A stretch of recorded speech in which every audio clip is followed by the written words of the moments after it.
Dios te salve, María,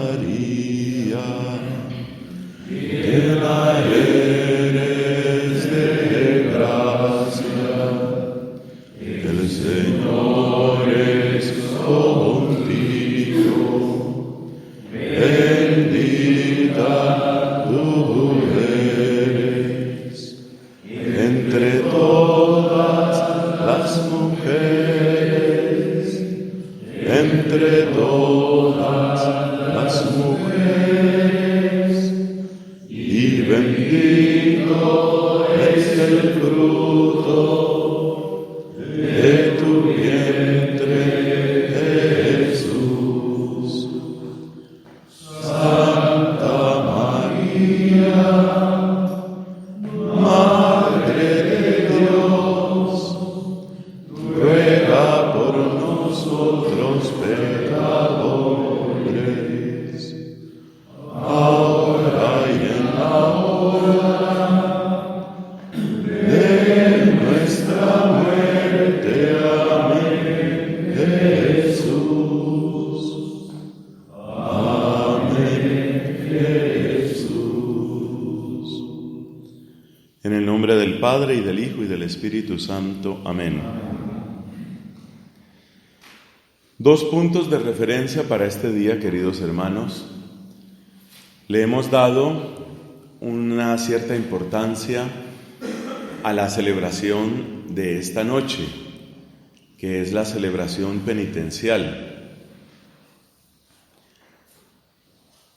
Decíamos desde el principio, un retiro es una oportunidad, y yo creo que el momento donde más se puede percibir esa realidad es cuando cae sobre nosotros el torrente de la misericordia. Yo creo que no sobra la invitación, la exhortación. ¿Por qué no aprovechar este momento, este día, para un cambio en nuestra vida? Todos lo necesitamos. Así que esa es parte de la gracia particular de este día, esa celebración de la penitencia. Estoy seguro que algunos, muchos, la aprovecharán. Uno siempre quisiera que fueran todos. En segundo lugar, nos va a acompañar el día de hoy de un modo especial la carta a los Hebreos. Estamos reflexionando sobre la dimensión sacramental.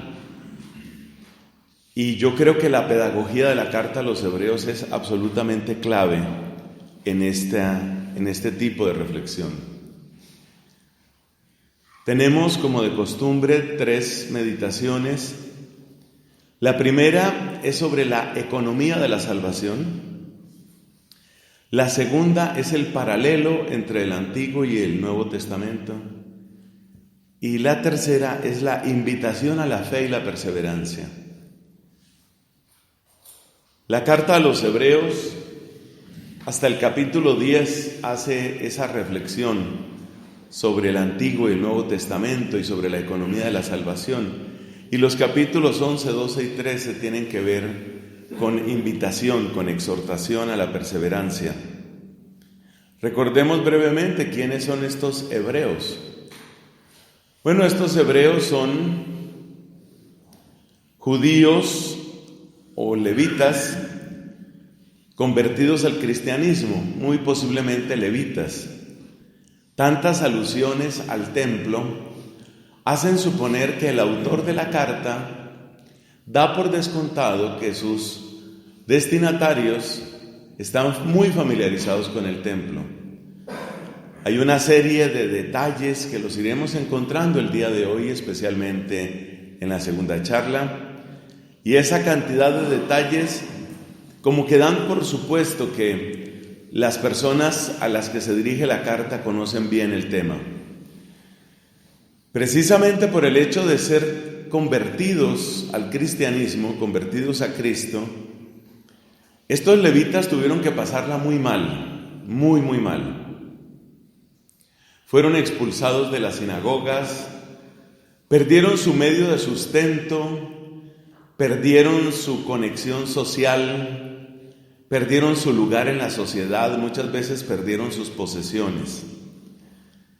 Es decir, estamos ante unos cristianos que han pagado un precio bastante alto por creer en Cristo. Pero ese precio ya hace mella en sus corazones. Ya se sienten tal vez vacilantes por algunas alusiones que encontramos en los capítulos finales. Cabe suponer que incluso algunos de estos cristianos estaban dando paso atrás, estaban apostatando o en todo caso dejando las reuniones. Hechos de los Apóstoles capítulo 2 muestra cómo reunirse es la manera de conservar viva la fe, la llama de la fe. La fe es como una hoguera, si se separan los palos encendidos, no duran tanto. En la hoguera cada uno ayuda con su fuego al otro. Por eso Hechos de los Apóstoles capítulo 2 dice que aquellos cristianos eran fieles a la enseñanza de los apóstoles, a las oraciones, a la fracción del pan. Cada una de estas expresiones indica reunirse, asamblea, eclesía en griego, eclesía, iglesia, reunirse. Por el contrario, lo que trae el pecado, lo que trae el demonio es división, dispersión. Cada uno mirando simplemente por lo suyo.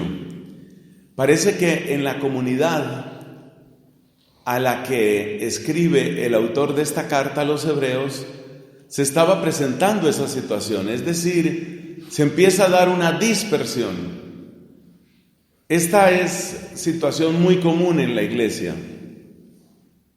La iglesia en los buenos tiempos, en los tiempos de renovación, en los tiempos de reforma, es iglesia que se reúne, que se congrega, que ora a menudo, muchas veces que comparte vida. La iglesia, cuando está en tiempos de mediocridad, en tiempos de pecado, cuando el pecado tiene gran impacto en la iglesia, se dispara el individualismo. Yo a lo mío, los demás verán qué hacen. Sálvese quien pueda. Esas son las consignas propias de un naufragio. Entonces, cuando en la iglesia las cosas están mal, la psicología del naufragio se instala y cada uno corre a buscar lo suyo, su dinero, sus afectos, su cuota de poder, su cargo inamovible. Cada uno está peleando solamente por lo suyo. Cuando la carta a los hebreos exhorta en un par de ocasiones, no abandonen las asambleas, reúnanse, está indicando que aquella comunidad estaba pasando por momentos muy difíciles. Al parecer las tentaciones, las presiones eran demasiado grandes y ya había gente que se estaba agrietando. Como dicen en México, se estaban rajando. Así que ese es el contexto general de la carta a los hebreos. ¿Y qué ofrece la carta a los hebreos? Que como sabemos está apareciendo precisamente en las primeras lecturas. Durante estas 3 primeras semanas del año, en la misa de entre semana, la primera lectura es de la carta a los hebreos. ¿Qué ofrece el autor de la carta? Lo que ofrece es una presentación del sacrificio de Cristo, del amor de Cristo, la gracia de Cristo. La carta a los hebreos cumple muy bien aquella exhortación que dijo el apóstol San Pablo a su discípulo Timoteo: acuérdate de Jesucristo, resucitado de entre los muertos. Acuérdate de Jesucristo. Esa invitación, que es al mismo tiempo fuerte y cariñosa, de San Pablo, vale, por supuesto, para nosotros. Sacerdote que está en dificultades, que encuentra árido el campo, acuérdate de Jesucristo. Sacerdote que es aceptado, querido por la gente, pero que puede caer en una cierta comodidad, acuérdate de Jesucristo, resucitado de entre los muertos. sacerdote en tentación o en pecado, acuérdate de Jesucristo. Entonces, ese acuérdate de Jesucristo se cumple muy bien, como, llamémoslo así, tema central de la carta a los Hebreos. Lo que está diciendo la carta a los Hebreos se puede resumir en esa expresión de San Pablo: acuérdate de Jesucristo. Y lo que hace es presentarnos a Jesucristo ante todo como sacerdote. Un sacerdote que es a la vez inmaculado, sin mancha alguna, compasivo, cercanísimo a nosotros y perfecto en su ofrenda, eficaz en su sacrificio. Esas serán las tres características del sacerdocio del Señor en la carta a los Hebreos. Las repito, las características, porque son muy lindas y son muy propias de lo que la gente también espera de nosotros. El sacerdote Cristo, como aparece en esta carta, es separado de los pecadores, compasivo con los pecadores y eficaz en la victoria sobre el pecado. Esas tres características realmente resumen lo que es el sacerdocio de Cristo en esta carta. La carta lo que quiere es que se cumpla en nosotros lo que dijo San Pablo: acuérdate de Jesucristo, y nos lo presenta como sacerdote con esas tres características. Las repito por última vez: separado del pecado, no es pecador, separado del pecado, compasivo con los pecadores y vencedor del pecado, de nosotros los pecadores. Esas tres características las desarrolla la carta a los Hebreos a partir de una palabra clave. La palabra clave es sacrificio. Es decir, la carta a los Hebreos va a leer la muerte de Cristo en la cruz, con su terrible y dolorosa pasión, con todas sus humillaciones, la va a ver como un sacrificio. Y ese sacrificio es el que muestra el sacerdocio de Cristo. No es un pecador, se compadece de los pecadores y hace por ellos con amor ese sacrificio que es eficaz en la victoria al pecado, la victoria sobre el pecado. Bueno, con esa claridad ya podemos acercarnos a la primera palabra, que es la que más nos interesa en esta charla: economía de la salvación. Esa palabra economía, pues nosotros la asociamos con el dinero. El estudio de la economía es estudio de bienes y servicios en la medida en que eso implica transacciones económicas, transacciones de dinero. Pero el origen de la palabra economía, como seguramente muchos recuerdan, es muy distinto. La palabra oikos quiere decir casa. Es la misma palabra que encontramos en la ecología. La ecología es el estudio de la casa. Papa Francisco siempre insiste en la casa común. Entonces es el cuidado de la casa. Cuidado de la casa. El estudio de la casa realmente es lo que significa ecología. Y oikos es casa, y nomos es ley. Entonces, por ejemplo, cuando se dice autonomía, literalmente la autonomía es la característica de quien se da una ley a sí mismo. Heteronomía. Bueno, heteronomía es el depender de una ley o de un mandato de otro. Esa es la raíz nomos. Entonces, la economía literalmente es la ley de la casa. Ley de la casa. En una casa siempre hay muchas necesidades y en una casa también hay provisiones. Cuando hay que administrar una casa, es evidente que hay que sincronizar las necesidades y las provisiones. Y el sentido original de economía es ese. Es la adecuación de las provisiones a las necesidades, o de los recursos a los requerimientos. Esto implica espacios, bienes, tiempos, personas. Eso es lo que incluye la economía. El ejemplo más sencillo es cuando pensamos, por ejemplo, en una bodega. En muchos lugares se habla de una dispensa o despensa. Esa despensa tiene una cantidad de bienes. Por ejemplo, hay garbanzos, hay arroz, hay azúcar, sal. No se puede gastar todo de una vez. Tampoco se puede retener indefinidamente.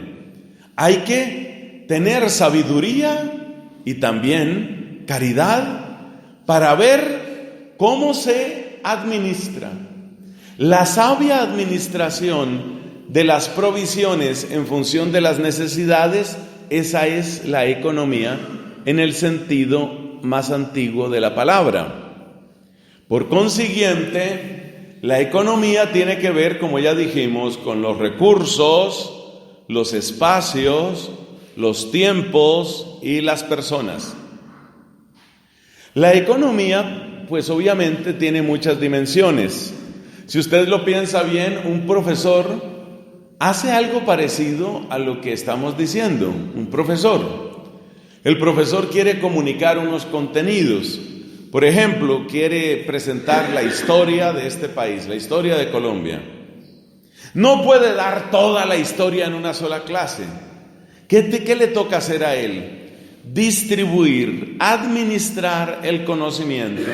Entonces voy a empezar por esta época, voy a seguir con esto, voy a seguir con esto, avanzaré con esto otro, voy a terminar con esto. Esa distribución inteligente, hecha de modo adecuado a la capacidad de los estudiantes, esa es la economía. Es una distribución sabia para producir un fruto. Una imagen de la economía la tenemos también en el campo. La carta de Santiago habla de las lluvias tempranas y tardías.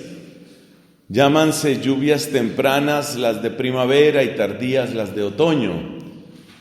Uno se da cuenta que si dura 96 horas lloviendo, como quien dice, cayó toda el agua del semestre, eso no le hace bien a las cosechas. Quizás muchas, si no todas, se van a perder. Si deja de llover, pues obviamente eso también destruye la cosecha. Lo único que le hace bien a la cosecha es que la lluvia caiga a su tiempo. Ni demasiada agua, ni demasiada sequía. Agua que cae a su tiempo y que va haciendo que la planta germine, crezca, se fortalezca, florezca y dé fruto. Esa es la economía. La economía incluye una sabiduría en la que siempre hay un elemento fundamental, y ese elemento es el tiempo. Un buen sacerdote tiene que practicar esto, obviamente, con sus feligreses. En la dirección espiritual esto hay que practicarlo con la persona a la que se quiere acompañar. Usted se encuentra, por ejemplo, un joven que tiene un cierto interés por la vida sacerdotal, pero además de que le gusta el sacerdocio, es una persona que tiene algunos vicios. Por ejemplo, quizás es perezoso, le gusta mucho el trago, pero realmente tiene buena intención y tiene capacidades, tiene como cabeza para el asunto. Entonces hay que trabajar en la persona. Esa persona es como un campo en el que hay que trabajar. No se puede trabajar todo el tiempo. Le decía Dios a Santa Catalina de Siena: bien sé yo que el alma es primero imperfecta y luego perfecta. Todo pastor tiene que aplicar las leyes de esta economía entendida en ese alto grado. Todo pastor tiene que hacerse una y otra vez esta pregunta: ¿qué es lo que puedo hacer ahora? Porque no todo lo puedo hacer ahora. Hay mucho por hacer en esta diócesis, hay mucho por hacer en esta parroquia, hay mucho por hacer en esta familia que ha venido a consultarme. Hay muchas heridas y mucho trabajo pendiente en esta pareja. Por supuesto, cada uno tiene que trabajar también en sí mismo. Entonces, para todo ello se requiere sabiduría. La sabiduría que es la que va marcando qué se puede hacer y cuándo hay que hacerlo. Este es el momento para hacer esto. Una buena idea si se aplica en el momento apropiado, da muy buen resultado. Pero la misma idea, si se aplica en otro momento, pues echa a perder las cosas. De nuevo, el campo nos da la mejor imagen para explicar esto. Todos sabemos que llega un momento, pensemos en el café, que es tan conocido y cultivado en Colombia y en particular ahora en este departamento. Cuando llega el momento de la recogida del café se necesita muchos. Se necesita mucha gente. Si usted contrata muchas personas para su cultivo de café, cuando las matas apenas están brotando, pues usted se encuentra una cantidad de gente que no tiene qué hacer. Los contrató, les toca pagarles y resulta que no hay nada que hacer, porque ¿qué van a hacer con unas matitas que apenas están creciendo? Ahí no era el momento para contratarlos, ese no era el momento. Pero si llega el momento de la cosecha y usted apenas contrata 3, 4 personas, tiene un campo inmenso de café, 3, 4 personas seguramente no le van a alcanzar. Y el café, la recogida del café es clave, porque si usted lo deja mucho tiempo en la mata, se perdió. Entonces usted tiene que adecuar tiempos, personas, recursos. Esa sabiduría se llama economía. De todas las economías, la más importante es la que vamos a comentar, o ya estamos comentando en esta charla, la economía de la salvación. ¿Qué se puede hacer para que una persona que está, por ejemplo, en pecado, no solo en pecado, fascinada por el pecado, feliz pecando, qué se puede hacer para que esa persona que tiene su mente oscurecida y su corazón encadenado, qué se puede hacer para que esa persona salga de ahí? ¿Qué se puede hacer para que esa persona rompa esa cadena? ¿Qué hay que hacer para que esa persona, y digo ya no una persona, para que un pueblo, por ejemplo el pueblo de Israel, qué se puede hacer para que el pueblo salga de sus idolatrías y llegue un día a amar a Dios y a vivir en comunión con Dios? Usted se da cuenta por las explicaciones que estamos dando, usted se da cuenta que la Biblia entera es un libro de economía, es la economía de la salvación. Realmente el tema central, y no estoy exagerando, el tema central de la Biblia es economía de la salvación. Es decir, ¿qué se puede hacer con la humanidad enferma? Y enferma no significa solamente viviendo las consecuencias del pecado, sino pecando a gusto, en abundancia, sin preocuparse, marcada por el cinismo. ¿Qué se hace con una humanidad en esas condiciones? La Biblia, en realidad, lo que nos está contando es eso. Y este tema está desde la primera hasta la última página. Lo cual quiere decir que el tema de la economía de la salvación atraviesa el Antiguo Testamento y tiene su feliz conclusión en el Nuevo Testamento. Realmente la Biblia es muy fácil de resumir. La Biblia tiene 3 partes, no 2, sino 3 partes. La primera parte son los capítulos 1 y 2 del Génesis. La segunda parte empieza en el capítulo 3 del Génesis y termina en el capítulo 20 y casi diría 21 del Apocalipsis.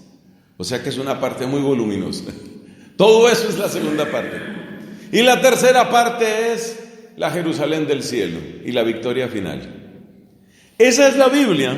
O sea, lo que estoy diciendo es que la Biblia solo cuenta creación, pecado, que empieza en Génesis 3, todo lo que Dios se inventa para sacar al ser humano del pecado, y cuando ya lo ha sacado, fiesta en la Jerusalén del cielo. Esa es la Biblia. Esa es toda la Sagrada Escritura. Con esto estoy diciendo que el tema de la economía de la salvación atraviesa toda la Biblia y es la que le da unidad y continuidad a los 2 testamentos. Siempre que se estudia el tema de la relación y continuidad entre el Antiguo y el Nuevo Testamento, Siempre, mis hermanos, es necesario llegar a la economía de la salvación. Economía que significa en este caso, para describirlo tal vez con palabras un poco vivaces, todo lo que Dios se inventó, todo lo que Dios hizo para tomar seres humanos libres, porque esos somos nosotros, seres humanos libres, por consiguiente capaces de generosidad, pero también capaces de capricho, capaces de obstinación, capaces de dura cerviz, capaces de terquedad, capaces de rebeldía.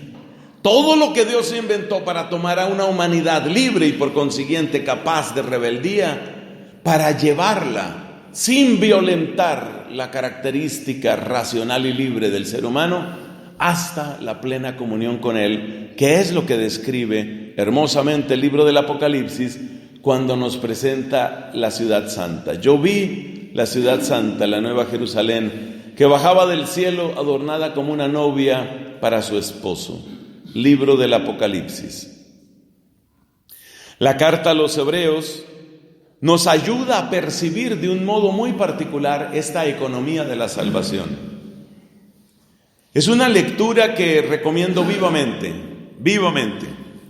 La misma carta habla de un cierto nivel al que quiere llevarnos en su reflexión. La carta en cierto momento, por allá en el capítulo 5, dice: ustedes ya deberían poder comer alimento sólido, ya no más leche, como el niño pequeño que tiene que ser amamantado. Ustedes ya deberían poder comer un poco más sólido. Nos toca devolvernos a cosas demasiado elementales, dice el de la carta a los Hebreos. Pero la verdad es que la carta a los Hebreos no se limita a las cosas elementales. Por cierto, la misma carta explica cuáles son esas cosas elementales. Esas cosas elementales son reconocer y detestar el pecado, buscar la conversión, recibir el bautismo, nosotros diríamos también de otros sacramentos. Esas son las cosas elementales. La carta a los Hebreos quiere llevarnos a un nivel un poquito más alto. Y por eso es una lectura especialmente apropiada para aquellos que tienen alguna formación teológica, como es el caso, por supuesto, de nosotros sacerdotes. Esta carta entonces es muy útil por lo menos esas dos razones, no, tres hemos dicho. La primera porque se refiere al sacerdocio de Cristo, la segunda porque nos enseña a ver la conexión, la dinámica interna de toda la Biblia, y la tercera porque nos da un cierto vigor, una altura en nuestra reflexión teológica. Es un documento demasiado interesante y demasiado importante.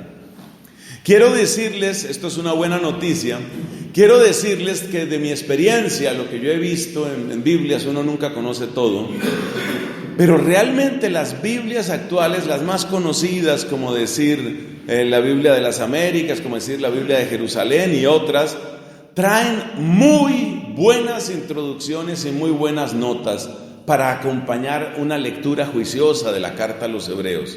Así que ahí queda esa invitación para después de nuestro retiro. Esta carta hace un paralelo, o si lo digo mejor, una lectura alegórica del culto en el Antiguo Testamento para descubrir que en el Nuevo Testamento hemos pasado de la figura a la realidad. Las palabras claves en esa descripción, en esa presentación de la economía de la salvación en la carta a los Hebreos, las palabras claves son figura, realidad. Figura, realidad. Vamos a decir otras palabras que también pueden ayudarnos a ver la dinámica, porque es la misma dinámica que hay entre el Antiguo y el Nuevo Testamento. Esto le sirve a uno mucho para la predicación. Comentaba un sacerdote en un retiro espiritual: veo con preocupación que muchos sacerdotes simplemente omiten las lecturas del Antiguo Testamento en las homilías. Prácticamente no se dice nada. A veces es comprensible porque quizás le faltan a uno como herramientas. Bueno, un documento, una carta que nos ayuda a encontrar esas herramientas es la carta a los Hebreos. Y la herramienta se llama alegoría. Y esa alegoría la aplica con figura, realidad. Bueno, demos algunas explicaciones sobre esto de la figura y la realidad. Haga de cuenta, la figura es como los planos y la realidad es como la casa. Esa es una manera de escribirlo. Figura y realidad. Los planos ya te hacen suponer un poco cómo van a quedar las cosas, pero luego hay que llegar a la casa. Otra descripción que también puede ser útil: promesa y cumplimiento. Hermano sacerdote, si usted quiere mejorar la calidad de su predicación del Antiguo Testamento, la mejor época del año para hacerlo es la que acaba de pasar, o la que pasó hace poquito, el Adviento. Las lecturas de Adviento son una de las joyas que tiene la liturgia actual. Si usted se da cuenta, en las lecturas de Adviento, siempre podemos volver a los leccionarios, no hay que esperar a que llegue diciembre para hacer este ejercicio. Tome usted las lecturas, por ejemplo, martes de la primera semana de Adviento.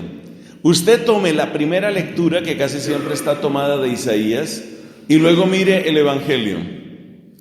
Si usted se queda mirando los Evangelios de Adviento, como decimos en Colombia, se queda viendo un chispero.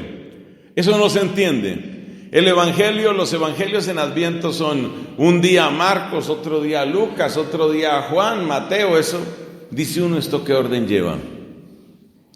Hermanos, es que en Adviento la voz cantante no la tiene el Evangelio. Ese dato le puede servir. En Adviento la voz cantante la tiene la primera lectura, que es casi invariablemente tomada de Isaías. Entonces usted toma el texto de Isaías y usted se da cuenta que el tono de ese texto es promesa. Y luego va usted al Evangelio del mismo día, cumplimiento. Promesa en el Antiguo, cumplimiento en el Nuevo. Promesa por parte de los profetas, cumplimiento por parte de Cristo. Es decir, el Adviento nos va educando en la esperanza de la salvación, como dice la plegaria eucarística cuarta. El Adviento nos va educando en la esperanza a través de ese ejercicio de promesa, cumplimiento. Por ejemplo, prepararé para todas las naciones un banquete de manjares suculentos, dice la primera lectura.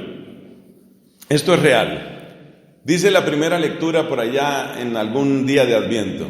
Usted mira el Evangelio correspondiente, la multiplicación de los panes. ¿Qué hay que predicar? Si a usted le toca esa misa, ¿qué hay que predicar en esa misa? Pues hombre, lo básico que hay que predicar según el tiempo litúrgico es que lo que Dios anunció por los profetas se cumple ya en Cristo, en ese milagro de la multiplicación.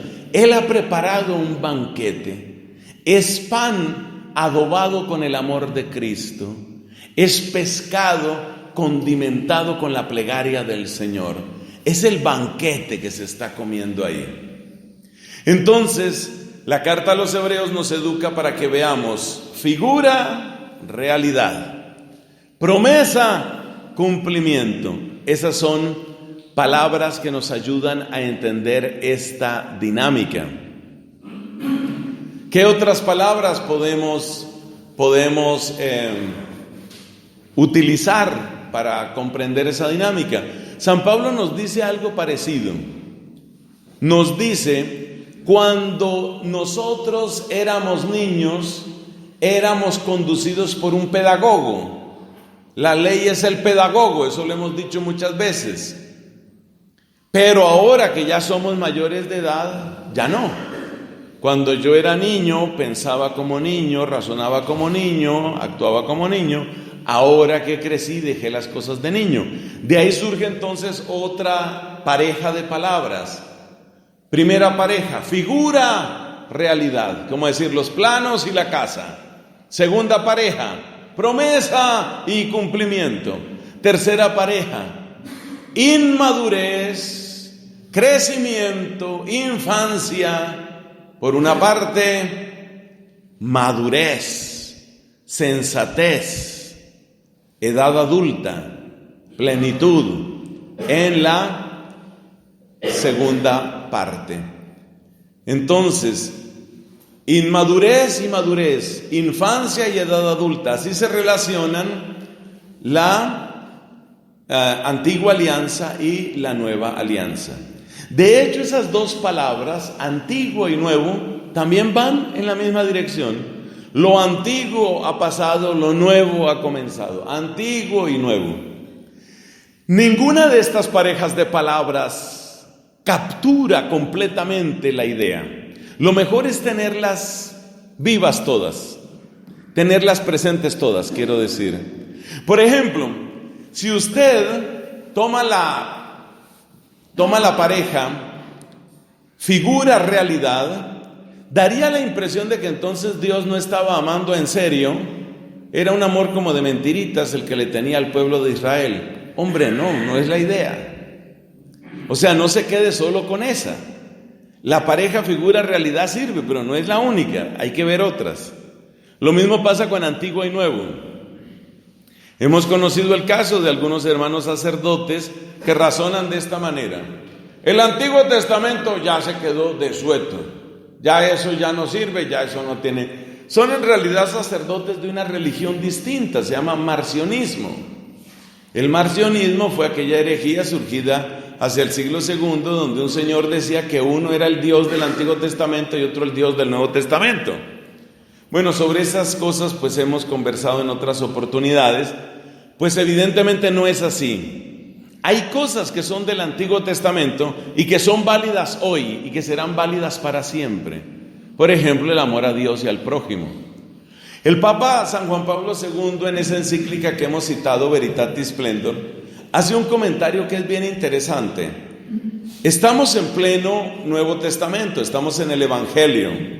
Un joven se acerca a Jesucristo y le pregunta: ¿qué tengo que hacer para tener vida eterna?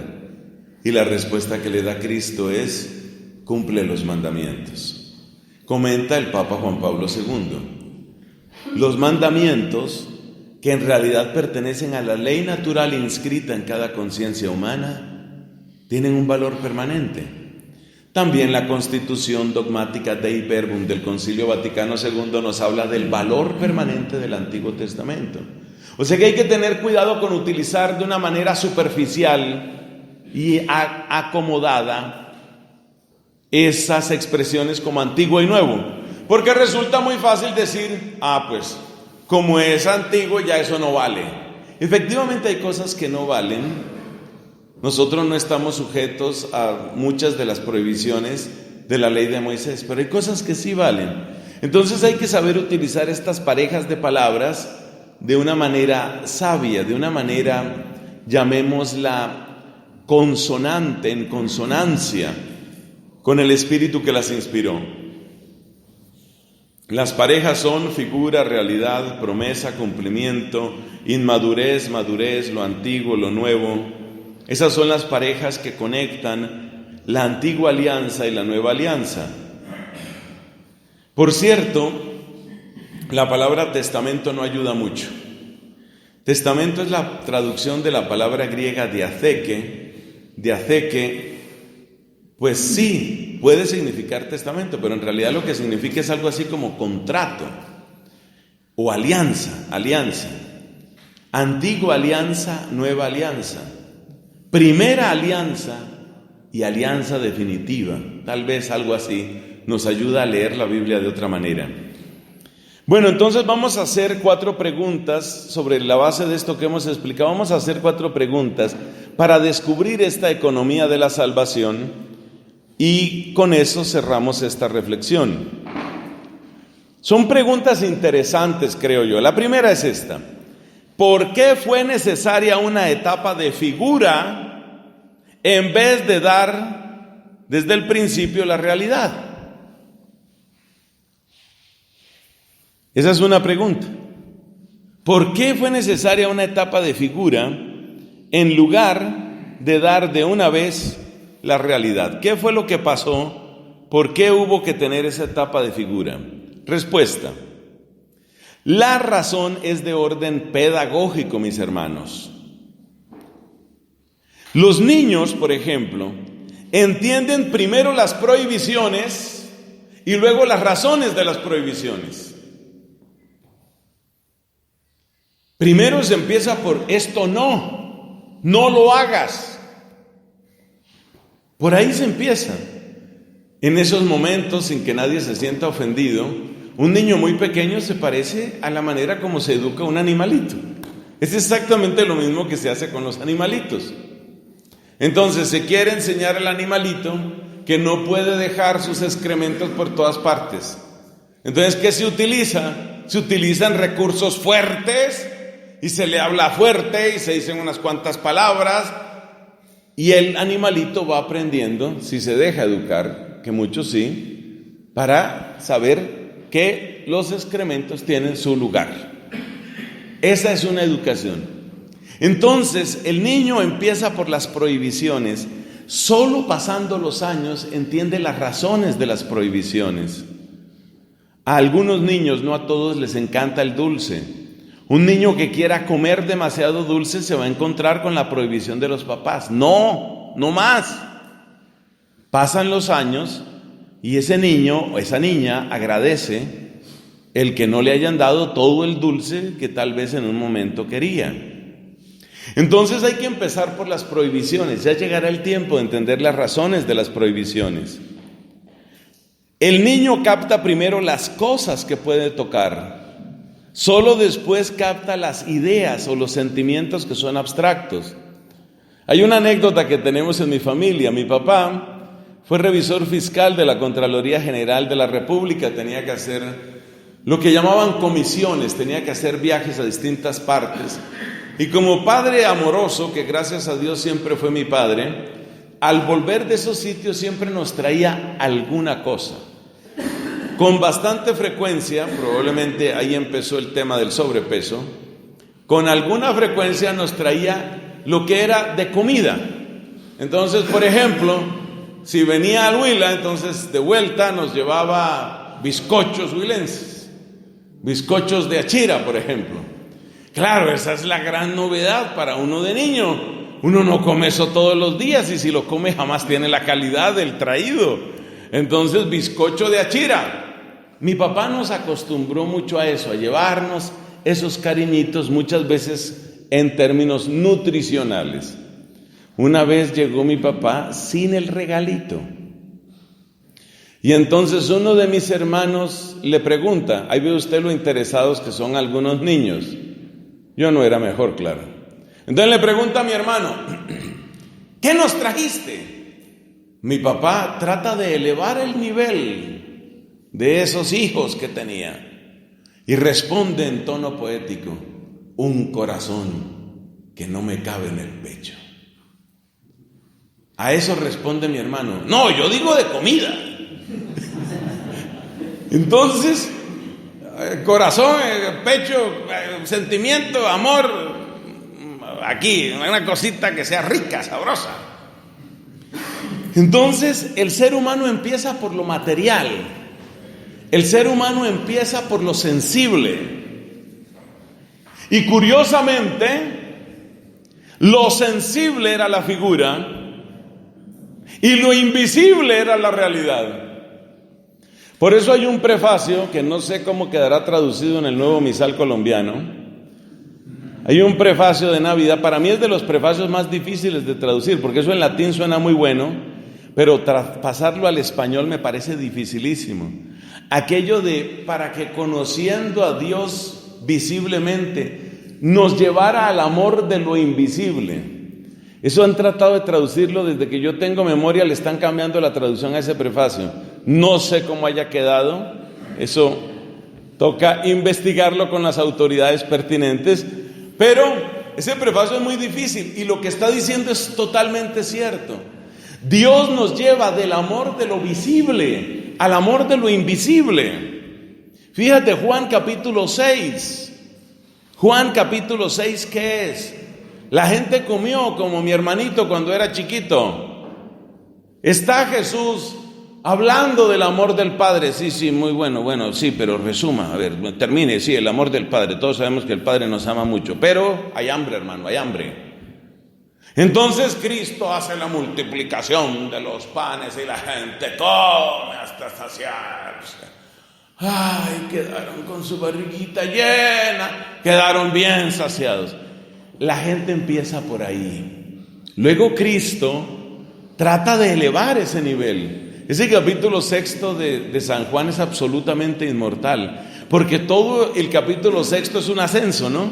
Desde el pan material, pasando por el maná, hasta llegar a Cristo mismo, que es el pan vivo bajado del cielo.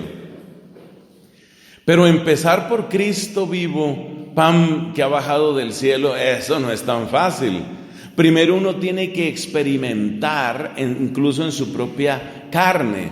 El libro de Job tiene una expresión muy gráfica, dice: aquellos pobres, las carnes, está Job recordando las obras de caridad que hacía, y dice: las carnes de aquellos pobres agradecieron mis abrigos. Las carnes de aquellos pobres. O sea, acuérdate lo que también decíamos en la charla pasada. En la Biblia el amor es un hacer, es una realidad, es algo que toca la realidad de las personas. Por eso es muy importante que la iglesia sepa siempre tener un impacto social, un impacto que se convierte en que la gente mejora su condición humana. Esa es una parte integral de la evangelización. Tiene que haber un impacto incluso en el estómago de las personas, si me permiten ser casi brusco. Hay que tener un impacto en la parte física, pero luego no quedarse ahí, que es lo que me duele que está pasando en algunas comunidades religiosas. Yo traigo la tristeza de una comunidad de dominicas en España, en la región de Cataluña, que además no quiere ser española. En España, en la región de Cataluña, hay unas hermanas dominicas que ellas miden toda su obra en términos de cuántas mantas hemos repartido, cuántas comidas hemos dado, cuánto no sé qué. Hombre, eso es solo el comienzo, pero la evangelización es llevar del amor de lo visible al amor de lo invisible. Sí, hay que tocar la realidad. Para eso hay departamentos de pastoral social en las diócesis y hay toda una estructura que tiene que ayudar a servir las necesidades de la gente, pero no quedarnos ahí. Respondida la primera pregunta: ¿por qué hubo que empezar por la figura y no se pasó directamente a la realidad?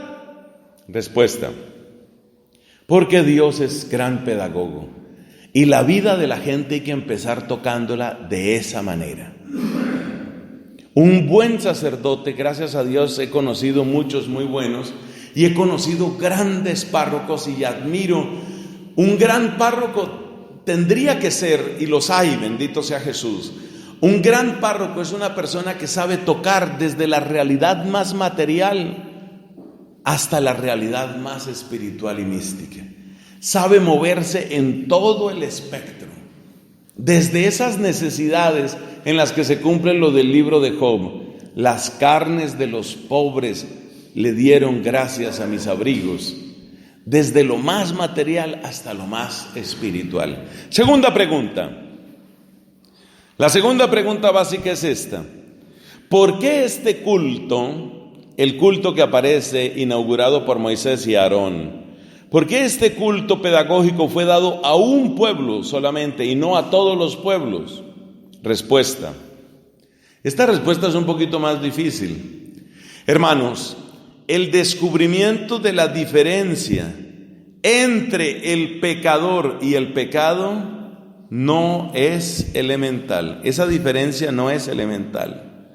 El descubrimiento de la diferencia entre el pecador y el pecado. De hecho, si tú observas en la Biblia, los textos morales más antiguos no distinguen entre el pecador y el pecado. Lea usted, por ejemplo, libro de los Números. Varias veces, no las he contado, aparece la pena de muerte. El que blasfeme contra el Señor será apedreado hasta que muera.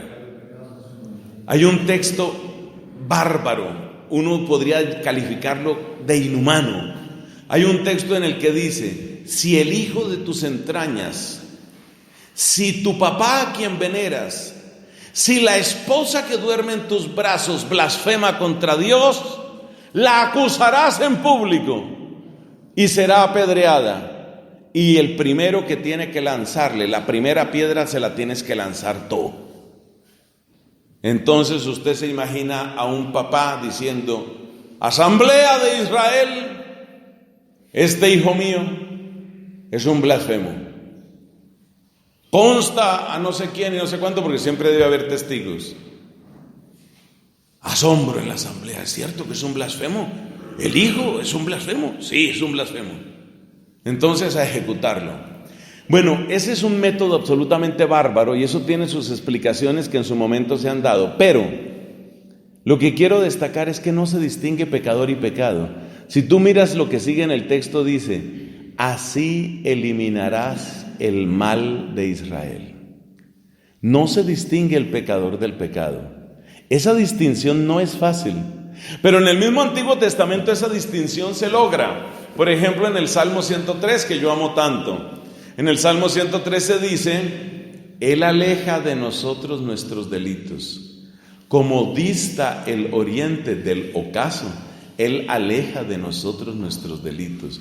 Pues sabe de qué estamos hechos, se acuerda de que somos barro. O sea que ya en el Antiguo Testamento aparece esa diferenciación. El teólogo Bernardo Lonergan llamaba eso diferenciación de conciencia. Es de las difíciles de hacer, la separación entre pecador y pecado.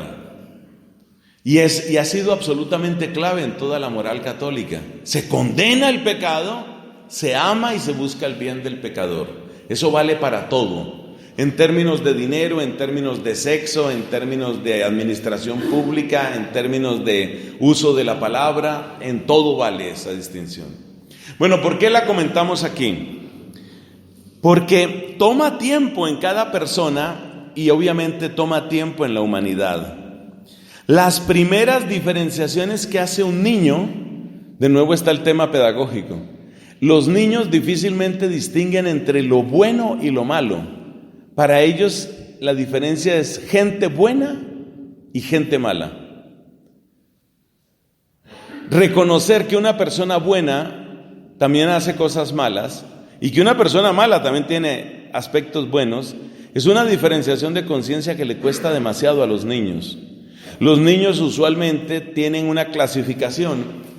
Son bastante discriminatorios o discriminadores porque muchas veces dentro de una clase, en una escuela elemental, tú te das cuenta, los niños, y parece que eso se produce incluso más en las niñas, esa especie de discriminación. Estas son con las que sí quiero hablar, estas son con las que no quiero hablar. No quiero nada que ver con ellas porque allá ellas no te hablo. No te hablo significa que rompimos relaciones, tú estás allá en el vacío absoluto porque aquí estoy yo.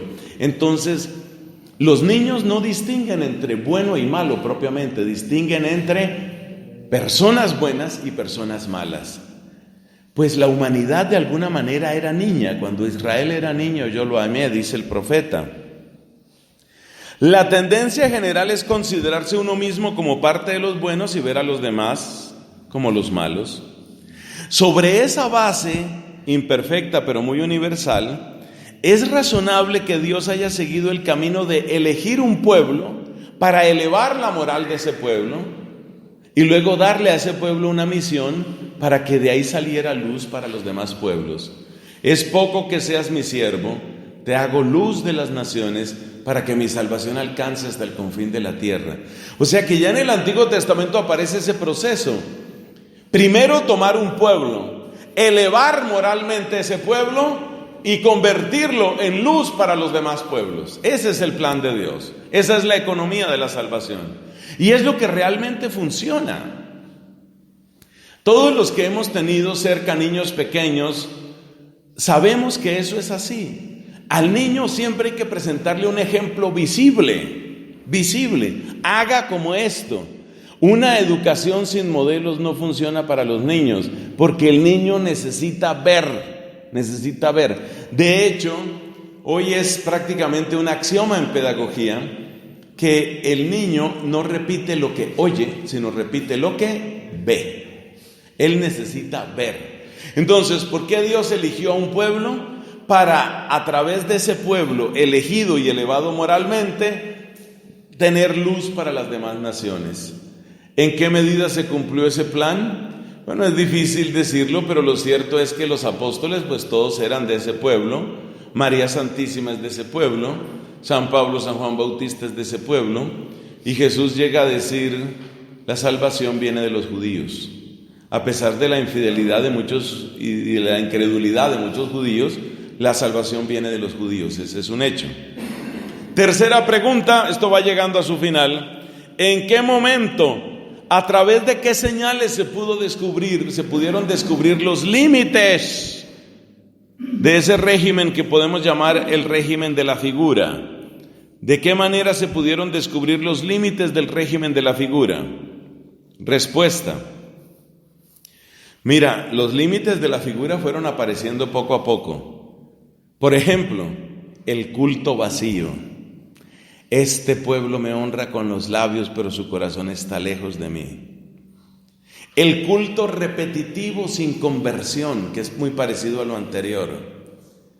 La falsa seguridad basada en el culto. Acuérdate la época de Jeremías. Es el templo del Señor, el templo del Señor. La falsa seguridad. Todas estas afirmaciones, ¿qué es lo que están mostrando? Están mostrando que la figura ya no daba más. Ya no daba más. Para quienes tienen una memoria prodigiosa y todo lo retienen simplemente escuchando, y para quienes están tomando sus apuntes, les recomiendo Jeremías 34 y Ezequiel 36. En Jeremías 34 usted encuentra la descripción exacta del límite de la figura. Ya esto no da más. Ya no da más. Es decir, el culto aquel, no, ya esto de los sacrificios y eso, no, ya no da más. Se requiere, es la primera vez que aparece, y eso lo cita la carta a los Hebreos, es la primera vez que aparece una expresión que caray, uno entiende por qué odiaban a Jeremías. La expresión es nueva alianza. Dios santo, nueva alianza. Después de que se había dicho tantas veces que esto será mandato para siempre, para siempre. La expresión esto será ley en Israel para siempre aparece por lo menos 4 o 5 veces en la Torá. Para siempre. Y resulta que llegamos aquí a Jeremías capítulo 34 y dice nueva alianza. En muchos computadores, ahora que tengo uno aquí en la mesa, en muchos computadores se utiliza el oprimir 3 teclas, la tecla control o control, la tecla alt y la tecla borrar o delete. Control alt del. Eso se utiliza para resetear, ¿no? El computador. O sea, volver a empezar. Y entonces lo que está diciendo Jeremías es: hay que resetear al pueblo, hay que resetear la alianza. Oigan todos, borrón y cuenta nueva, nueva alianza. Ezequiel 36 dice lo mismo: os daré un corazón nuevo y os infundiré un espíritu nuevo, arrancaré de vuestra carne el corazón de piedra y os daré un corazón de carne, escribiré mi ley en vuestros corazones. Vosotros seréis mi pueblo, yo seré vuestro Dios. Ezequiel 36. Entonces, ¿en qué momento se vio que la figura ya no daba más? Cuando empezaron a suceder todas esas cosas, incluso lo de los otros dioses que ya hemos mencionado en Ezequiel. Última pregunta: ¿ese esquema de figura-realidad sigue siendo válido? Claro. Mire lo que sirve estudiar este esquema. Le ayuda a uno a descubrir y apreciar la pedagogía de Dios. Yo por eso vivo fascinado con la carta a los Hebreos, porque es aprender cómo es pedagogo Dios. ¿Y quién de nosotros no necesita eso? En primer lugar, para que Dios nos convierta, y luego para poder servir a su pueblo. Segundo, esta pareja, este binomio, figura-realidad, nos ayuda a descubrir que necesitamos ser enseñados. Dios sigue trabajando en mí. Y muchas veces esa pedagogía de Dios aparece de modos inesperados, a través de contradicciones, a través de caídas. Cuando San Agustín estaba leyendo por primera vez toda la Sagrada Escritura, escribía cosas en los márgenes. Esa era costumbre muy frecuente en la Edad Media, obviamente. Entonces hay un texto en la carta a los Romanos que dice en el capítulo 8, todo concurre para el bien de los que Dios ama. Y San Agustín puso al borde también los pecados los usa Dios. También el pecado está dentro de las herramientas que Dios utiliza. Dentro de las herramientas que Dios utiliza. El pecado que contradice a Dios, sin embargo, Dios lo utiliza. Por ejemplo, lo utiliza para derribar soberbia. Para eso lo utiliza. A veces uno se cree gran cosa, tiene por ahí su error mayúsculo, su metida de pata vergonzosa, le toca confesarse. Y entonces es necesario entender, aquí Dios está utilizando también el pecado, Dios lo está utilizando para ayudarme.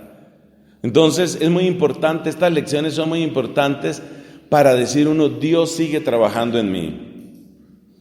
Y tercero, que es tal vez la afirmación más bonita de por qué esta dinámica sigue siendo útil.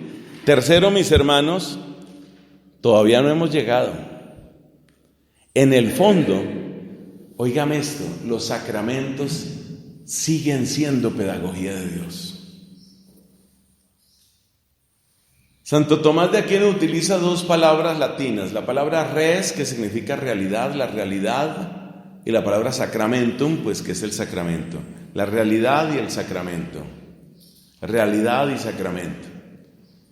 Y entonces el esquema que utiliza Santo Tomás es más o menos este. En el Antiguo Testamento, ellos lo que tenían era prácticamente el solo sacramento, o sea, la sola figura. Ahí utiliza la palabra sacramentum en el sentido de signo, solamente signo. Es decir, ellos tenían el solo signum, eso era lo que tenían los antiguos. Que en un sentido lato de la palabra se puede decir tenían sacramentum tantum, tenían solo el sacramento. Nosotros en el Nuevo Testamento tenemos res et sacramentum, tenemos la realidad y el sacramento. Entonces, por ejemplo, en la Divina Eucaristía, nosotros tenemos una realidad sensible, pero que todavía no nos muestra la plenitud. Todavía hay un aspecto de signo. Por eso en la definición clásica de sacramento se dice signo e instrumento. Sigue siendo signo, no es solo signo, pero sigue siendo signo.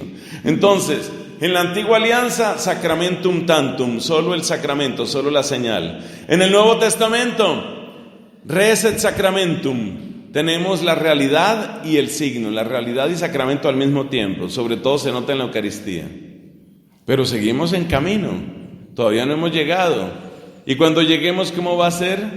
Res tantum, solo la realidad. Es un esquema fácil de recordar y es bonito. Entonces, en el Antiguo Testamento, solo el signo. En el Nuevo Testamento, el signo y la realidad. Y en la patria, en la gloria del cielo, solo la realidad. Ya no se necesita sacramento. Por eso seguimos necesitando esta pedagogía. Gloria al Padre, al Hijo y al Espíritu Santo.